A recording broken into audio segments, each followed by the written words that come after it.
এই প্রথমবার ইন্ডিয়া ছেড়ে 12,000 কিলোমিটার দূরে বিদেশে পাড়ি দেওয়া। দিনটা আমার কাছে খুব একটা সহজ ছিল না।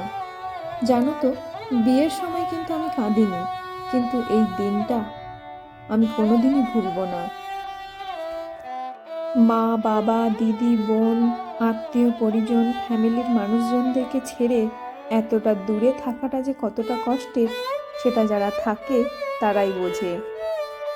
সুখ দুঃখ নিয়েই মানুষের জীবন। যে কোনো জিনিসে যেমন দুঃখও থাকে, সুখও থাকে, সেইভাবেই তো মানিয়ে নিতে হয়, তাই না?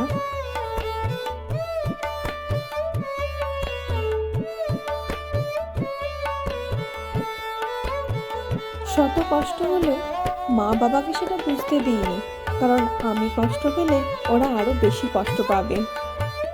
চোখের কোণায় জল এসে নিজের থেকেই কখন মিলিয়ে গেছে, সেটাও কিন্তু ওদের বুঝতে দিইনি।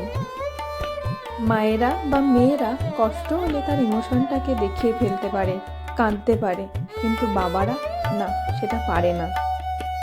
এভাবেই নিজের গ্রাম ছেড়ে, ইন্ডিয়া ছেড়ে সবাইকে বিদায় জানিয়ে শুরু হলো আমার বিদেশে যাওয়ার জার্নি।